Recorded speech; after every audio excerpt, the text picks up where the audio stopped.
विभा रसोई में भरवा भिंडी और अरहर की दाल बनाने में व्यस्त थी।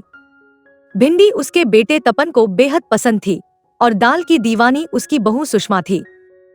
सुषमा ने कई बार कहा था कि वह रसोई का काम संभाल लेगी, लेकिन विभा मानती नहीं थी। उसे लगता था कि परिवार के लिए खाना बनाना सिर्फ काम नहीं, बल्कि उनका प्यार जताने का तरीका है। आज सुषमा और तपन को अपने एक मित्र के बेटे के जन्मदिन की पार्टी में जाना था। दोनों ने घर से जल्दी निकलने का फैसला किया था ताकि पार्टी से पहले उपहार खरीद सकें। जाते समय सुषमा ने मांझी से कहा, मांझी, ज्यादा काम मत कीजिए, थोड़ा आराम भी कीजिए। विभा ने मुस्कुराते हुए सिर हिलाया और उनके जाते ही दरवाजा बंद कर दिया। फिर से अपने काम में लग गई। थोड़ी ही देर में उसने सारा खाना तैयार कर लिया, बस दाल में छौंक लगाना बाकी था। थकावट महसूस हुई तो उसने खुद के लिए कॉफी बनाने का फैसला किया। कॉफी का पानी गैस पर रखा ही था कि दरवाजे की घंटी बजी। विभा ने सोचा, इतनी जल्दी दोनों वापस कैसे आ गए। दरवाजा खोलते ही सुषमा आंधी की तरह अंदर घुसी और सीधे अपने शयन कक्ष में चली गई। उसने दरवाजा अंदर से बंद कर लिया। विभा अवाक खड़ी रह गई। पीछे पीछे तपन आया। उसके चेहरे पर कोई भाव नहीं था।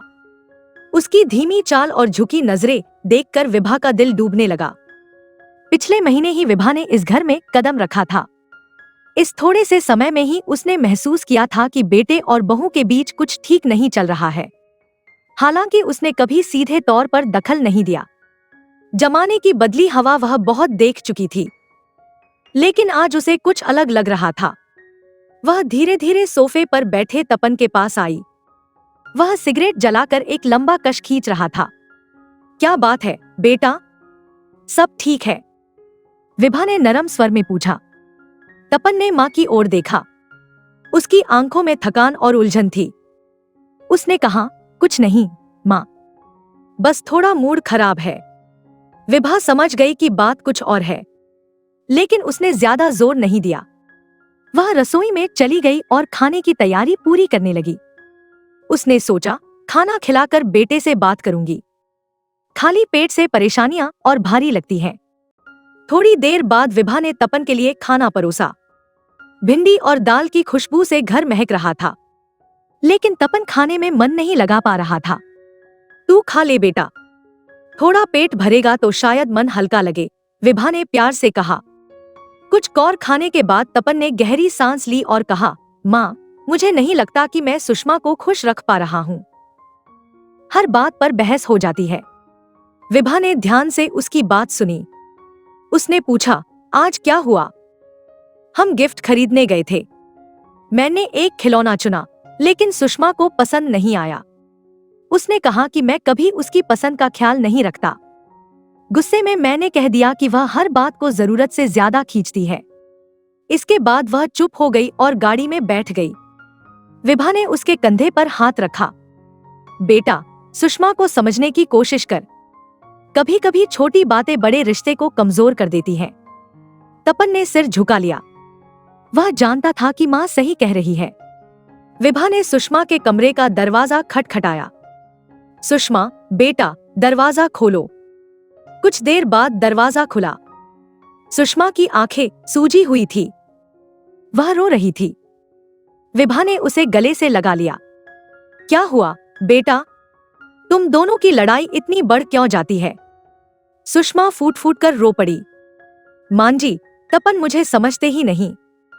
मैं हर बार कोशिश करती हूँ कि हमारा रिश्ता बेहतर हो, लेकिन वह कभी मेरी भावनाओं की कद्र नहीं करते। और तुम, क्या तुमने कभी उसकी बातों को बिना गुस्सा किए समझने की कोशिश की है? विभा ने स्नेहभरे स्वर में पूछा। सुषमा चुप हो गई। वह जानती थी कि विभा सही कह रही है। बेटा, रिश्ते में अहम नहीं, समझदारी चलती है। तुम्हें तपन से खुलकर बात करनी होगी। हर बार गुस्सा करने से चीजें और बिगड़ती हैं, विभा ने समझाया। विभा ने सुषमा का हाथ पकड़ा और उसे सोफे तक ले आई। वहां तपन बैठा था। तुम दोनों को एक दूसरे से बात करनी होगी, बिना शिकायत के। सुषमा ने तपन की तरफ देखा। तपन, मुझे माफ कर दो। मैं हर बार छोटी छोटी बातों पर ज्यादा रिएक्ट कर देती हूँ। लेकिन सच में मैं चाहती हूँ कि हम दोनों खुश रहें। तपन ने गहरी सांस ली। सुषमा, गलती सिर्फ तुम्हारी नहीं है। मैं भी कई बार तुम्हारी बातों को नजरअंदाज कर देता हूँ, लेकिन मुझे सच में फर्क पड़ता है कि तुम खुश रहो। दोनों की आंखों में स्नेह लौट आया। विभा के चेहरे पर संतोष था। चलो अब खाना खा लो, भिंडी और दाल ठंडी हो रही है, विभा ने मुस्कुराते हुए कहा। खाने के बाद तीनों बैठकर चाय पी रहे थे। तपन और सुषमा अपने अपने अनुभव साझा कर रहे थे। मां जी, आप यहाँ आई तो सब बदल गया। आपका स्नेह और समझदारी हमारे रिश्ते को संभाल रही है, सुषमा ने कहा। बेटा, मैं हमेशा चाहूंगी कि तुम दोनों एक दूसरे का सहारा बनो। रिश्ते को प्यार से सींचो तो वह कभी कमजोर नहीं होगा, विभा ने मुस्कुराते हुए कहा। उस रात घर में शांति थी। एक माँ का दिल बेटे बहू के रिश्ते को नया आयाम दे चुका था। रात धीरे धीरे बढ़ रही थी। विभा के मन में सुकून था कि उसने बेटे और बहू के रिश्ते में थोड़ी मिठास ला दी है। लेकिन जैसे ही सबने खाना खत्म किया, सुषमा ने अचानक कहा, मां जी, मैं आपके साथ बात करना चाहती हूँ। विभा ने उसे देखते हुए कहा, बोलो बेटा, क्या बात है? सुषमा ने तपन की ओर नजर डाली, फिर सिर झुकाकर बोली, मां जी, क्या आप कुछ समय के लिए यहाँ हमारे साथ रहेंगी? यह सुनकर तपन ने चौंक कर सुषमा की ओर देखा। क्या मतलब? माँ पहले से ही हमारे साथ हैं। सुषमा ने हल्की मुस्कान के साथ कहा, तपन, मैं चाहती हूँ कि मां जी हमारी मदद करें, हमारे रिश्ते में जो दूरियां हैं उसे मिटाने के लिए। जब से मां जी आई हैं, सब कुछ थोड़ा बेहतर लग रहा है। मुझे लगता है कि उनकी मौजूदगी हमें और बेहतर बना सकती है। विभा ने गहरी नजरों से सुषमा की ओर देखा। उसने महसूस किया कि सुषमा सचमुच इस रिश्ते को बचाने की कोशिश कर रही है। ठीक है बेटा, मैं यहाँ रहूंगी, लेकिन एक शर्त है, तुम दोनों मेरे सामने झगड़ा नहीं करोगे। अगर किसी भी चीज पर असहमति हो तो उसे मिलकर सुलझाने की कोशिश करोगे। सुषमा और तपन ने सहमति में सिर हिलाया। अगली सुबह विभा ने घर का माहौल हल्का करने के लिए एक नया कदम उठाया। उसने सुषमा और तपन से कहा, आज हम तीनों मिलकर कुछ अलग करेंगे। चलो बाजार चलते हैं, कुछ नया खाना बनाएंगे और साथ समय बिताएंगे। सुषमा और तपन को यह सुझाव पसंद आया। वे बाजार गए, सब्जियां और कुछ खास मसाले खरीदे। इस दौरान विभा ने ध्यान दिया कि सुषमा और तपन एक दूसरे के लिए चीजें चुन रहे थे। यह छोटा सा बदलाव विभा के दिल को खुशी दे रहा था। शाम को खाना खाते समय विभा ने एक पुरानी कहानी सुनाई। जब मैं तुम्हारे पिता के साथ थी, तब भी हमारे बीच कई बार झगड़े होते थे, लेकिन मैंने एक चीज सीखी, रिश्ते में झगड़े से ज्यादा जरूरी है उसे सुलझाने की इच्छा। एक बार ऐसा हुआ कि हम दोनों ने एक दूसरे से हफ्ते भर तक बात नहीं की, लेकिन उस चुप्पी के दौरान मैंने महसूस किया कि मैं कितनी अकेली हूँ। मैंने पहल की और हम दोनों ने अपनी गलतफहमियों को सुलझाया। सुषमा और तपन ने ध्यान से माँ की कहानी सुनी। तपन ने कहा, माँ, आपने सही कहा। मुझे लगता है कि मैं कभी कभी सुषमा को समझने की कोशिश नहीं करता। शायद मुझे भी थोड़ा और धैर्य रखना चाहिए। सुषमा ने तपन की तरफ देखते हुए कहा, और मुझे भी। मुझे अपने गुस्से पर काबू रखना होगा। हर बात पर प्रतिक्रिया देना सही नहीं है। अगले दिन विभा घर पर अकेली थी। तपन और सुषमा अपने अपने काम पर गए हुए थे। दोपहर में दरवाजे की घंटी बजी। विभा ने दरवाजा खोला तो सामने एक अनजान महिला खड़ी थी। आप विभा जी हैं? उसने पूछा। हाँ, लेकिन आप कौन? मेरा नाम सीमा है। मैं सुषमा के पुराने ऑफिस में काम करती थी। मैं उससे मिलने आई हूँ। क्या वह घर पर है? विभा ने सिर हिलाया। नहीं, वह अभी ऑफिस में है। लेकिन आप अंदर आइए। सीमा ने अंदर आकर कहा, दरअसल मैं सुषमा से माफी मांगना चाहती हूँ। कुछ बातें जो मैंने पहले कही थी वे गलत थी। मैंने उसके काम और रिश्ते को लेकर कुछ बातें बोली थी जिससे वह परेशान हो गई थी। विभा को यह सुनकर थोड़ा अजीब लगा। उसने पूछा, क्या हुआ था? सीमा ने संकोच करते हुए कहा, मैंने कहा था कि सुषमा का ध्यान उसके घर पर कम और काम पर ज्यादा है। शायद इसी वजह से उसके और तपन के बीच तनाव बढ़ा। विभा को समझ में आ गया कि यह बाहरी हस्तक्षेप भी उनके रिश्ते में समस्याओं का कारण हो सकता है। उसने सोचा कि यह बात तपन और सुषमा को धीरे धीरे समझानी होगी। शाम को जब सुषमा घर लौटी, विभा ने उससे सीमा की बातों का जिक्र किया। सुषमा का चेहरा गंभीर हो गया। मान जी, मैं जानती हूँ कि मेरे काम की वजह से तपन कभी कभी नाराज हो जाते हैं, लेकिन यह भी सच है कि मेरा काम मेरी पहचान है। मैं उसे छोड़ नहीं सकती। बेटा, तुम्हें छोड़ने की जरूरत नहीं है, लेकिन शायद तुम्हें तपन के साथ समय बिताने के तरीके ढूंढने होंगे और तपन को भी तुम्हारी महत्वाकांक्षाओं को समझना होगा। रिश्ते में दोनों को अपनी जगह देनी पड़ती है, विभा ने समझाया। सुषमा ने विभा की बात को ध्यान से सुना। धीरे धीरे सुषमा और तपन ने अपने झगड़ों को सुलझाना शुरू किया। अब वे हर रात खाना साथ खाते और अपने दिन भर की बातें साझा करते। दोनों ने अपने बीच के समय को खास बनाने की कोशिश की। विभा ने महसूस किया कि उनका रिश्ता अब पहले से बेहतर हो रहा है। उसने सोचा, एक माँ के लिए इससे बड़ी खुशी और क्या हो सकती है कि उसके बच्चे खुश रहें। दिन गुजरते गए और विभा ने देखा कि तपन और सुषमा के बीच रिश्ते की कड़वाहट धीरे धीरे मिठास में बदल रही थी। सुषमा अब पहले से ज्यादा धैर्यशील लग रही थी और तपन ने भी उसे बेहतर समझना शुरू कर दिया था। लेकिन इस नई शुरुआत के बीच एक ऐसी घटना घटी जिसने पूरे घर का माहौल फिर से बदल दिया।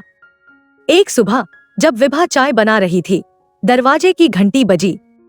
उसने दरवाजा खोला तो वहां एक डाकिया खड़ा था। उसने एक चिट्ठी थमाई और चला गया। विभा ने चिट्ठी को उलट-पलट कर देखा। यह किसी अनजान व्यक्ति की ओर से थी। चिट्ठी सुषमा के नाम पर थी। सुषमा ने चिट्ठी खोलते ही पढ़ना शुरू किया। कुछ ही पंक्तियों के बाद उसके चेहरे का रंग उड़ गया। वह तुरंत अपने कमरे में चली गई और दरवाजा बंद कर लिया। तपन ने यह देखा तो वह घबरा गया। उसने माँ से पूछा, माँ, यह क्या हुआ? चिट्ठी में क्या था? विभा ने सिर हिलाते हुए कहा, मुझे नहीं पता बेटा, लेकिन मुझे लगता है कि सुषमा को अकेले में संभलने का समय देना चाहिए। कुछ देर बाद सुषमा कमरे से बाहर आई। उसके चेहरे पर चिंता और दर्द था। उसने तपन और विभा को बुलाया और कहा, मुझे आप दोनों से कुछ जरूरी बात करनी है। तपन और विभा चुपचाप बैठ गए। सुषमा ने गहरी सांस ली और कहा, यह चिट्ठी मेरे पुराने ऑफिस के एक व्यक्ति की है। उसका नाम अजय है। उसने मेरे साथ काम करते हुए कुछ गलतफहमियां पैदा की थी। मैंने उसे कई बार नजरअंदाज किया, लेकिन अब वह मेरे जीवन में हस्तक्षेप करने की कोशिश कर रहा है।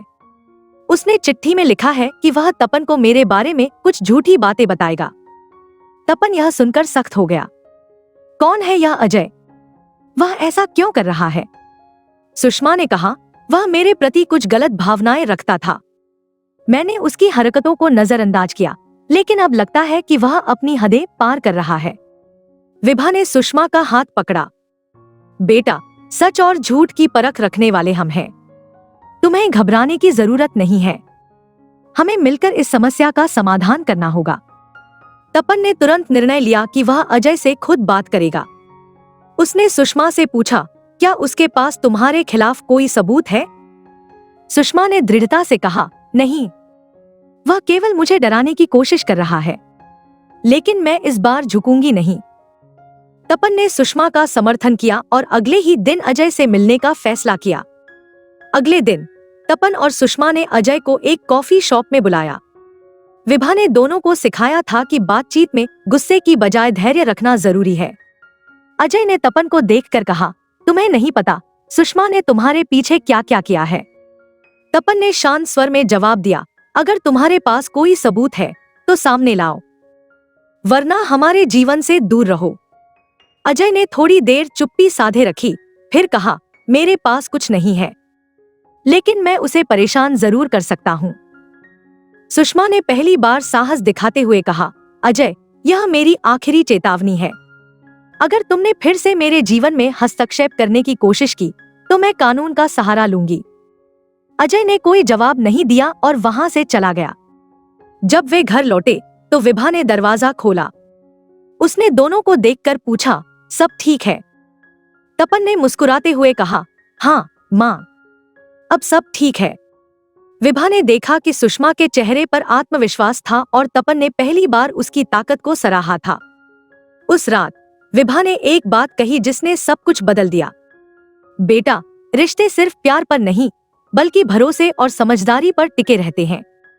आज मैंने तुम दोनों में वह समझदारी देखी है। अपने रिश्ते को हमेशा इन 3 चीजों से सींचते रहना। तपन और सुषमा ने विभा के पैरों को छुआ और कहा, माँ, आप ही हमारी ताकत हो। इस घटना के बाद तपन और सुषमा का रिश्ता और मजबूत हो गया। विभा ने देखा कि उनका परिवार अब एक नए मुकाम पर पहुंच चुका है। एक माँ का दिल जिसने अपने बेटे और बहू के रिश्ते को बचाने के लिए हर संभव कोशिश की, अब सुकून से भर गया था। यह कहानी हमें सिखाती है कि रिश्तों में प्यार, धैर्य और विश्वास सबसे बड़ी कुंजी है। दोस्तों, आपको हमारी आज की ये कहानी कैसे लगी, हमें कमेंट करके जरूर बताएं। अगर कहानी अच्छी लगी तो वीडियो को लाइक करें और अपने दोस्तों के साथ भी शेयर करें। मिलते हैं अगली वीडियो में एक नई कहानी के साथ। धन्यवाद।